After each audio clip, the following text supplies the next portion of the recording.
مجھے ایک بات بتائیں، قائد اعظم کے پیچھے چلنے والے جو لوگ تھے، کیا کسی نے ان سے کلمہ سنا؟ پاکستان کے لیے جان قربان کرنے والے، ان سے کسی نے پوچھا کہ وہ شریعت کے لوگ تھے، طریقت کے لوگ تھے، وہ دیوبندی تھے، وہ سنی تھے؟ وہاں پہ تو سب کا اجتماع بن جاتا ہے، یہ شہید ہے، وہاں پہ کیوں نہیں بات کرتے؟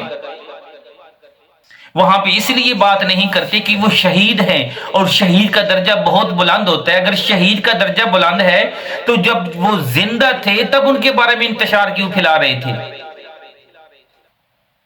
یہ وہ چیزیں بتا رہا ہوں جو یہ فرقے کے لوگ آپس میں شکار کر رہے ہیں، ایک دوسرے کو ان باتوں پہ نوچ نوچ کر کھا رہے ہیں۔ کیا دین اسلام نے ہمیں یہی کچھ سکھایا تھا؟ آج تک کسی مسلمان نے، بلکہ کسی بھی انسان نے یہ نہیں سوچا کہ ہم سب لوگ آپس میں جو انتشار پھیلا رہے ہیں، آپس میں جھگڑا کر رہے ہیں، آپس کے ایک دوسرے کا گریبان پکڑ رہے ہیں، کیا ہم اسلام کی طرف متوجہ نہ ہوں؟ کیا ہم اس راستے پر نہ چلیں؟ تعلق کا نام اسلام نہیں۔ کسی مسلمان کی آج تک یہ ہمت نہیں ہوئی کہ ہم اکٹھے بیٹھ جائیں اور کم از کم ان چیزوں پر عمل کریں جو ہم میں یکساں ہیں، جو ہم میں اور آپ میں سیم ہیں۔ یار اگر اللہ تعالیٰ کو مان لیتے ہو، حضور نبی کریم علیہ الصلوۃ والسلام کے احکامات کو مان لیتے ہو، تو پھر جھگڑا کس بات کا چل رہا ہے؟ یہ سب کا سب جو تماشا ہے، یہ سب کا سب جو سوشل میڈیا پر چل رہا ہے، یہ تماشا ہے، اور یہ لوگوں کو پھسلانے کا ایک نیا انداز ہے، نیا طریقہ ہے۔ انسانوں کو، مسلمانوں کے خلاف کیا جا رہا ہے، اور مسلمان اتنے بھولے ہیں کہ وہ یہ سمجھتے ہی نہیں کہ ہمارے علماء ہم کو کس طرف لے کے جا رہے ہیں۔ اندھی تقلید کرنا شروع کر دیا۔ خدا را کم از کم قرآن کا مطالعہ کرو، حدیث پاک کا مطالعہ کرو، اللہ اور اس کے رسول کے فرمان کو مانو۔ بس ایک ہی قرآن ہے، ایک ہی ہے فرمان ہے، فرمان رسول اللہ صلی اللہ علیہ وسلم ہے، اور اس پہ جھگڑا کیا جا رہا ہے۔ یہ ہم قرآن پاک میں لکھا ہوا ہے یضل بہ کثیرا ویہدی بہ کثیرا، کہ اس کو پڑھ کے لوگ گمراہ بھی ہوتے ہیں، لوگ ہدایت بھی پاتے ہیں۔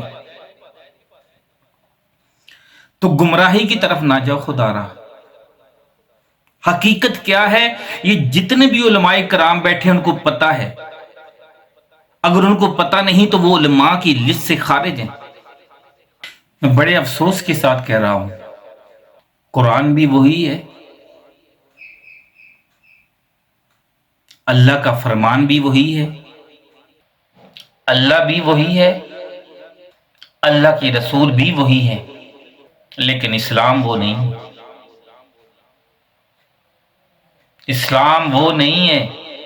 ہر آدمی اسلام کا دعوے دار ہے، ہر دوسرا آدمی بھی یہی دعویٰ رکھتا ہے، لیکن وہ آپس میں اکٹھے نہیں ہوتے۔ کیوں؟ اسلام میں، اسلام کے نام پر اتنا کچھ ہم ملاوٹ کر دیا کہ اب اگر ہم اسلام پلس فرقہ لکھیں تو نتیجہ صفر آئے گا۔ آج اسلامی معاشرہ، اسلامی معیشت، اسلامی فقہ، اسلامی اخوت، اسلامی وحدت، اسلامی ثقافت، یہ سب بدل سے گئے۔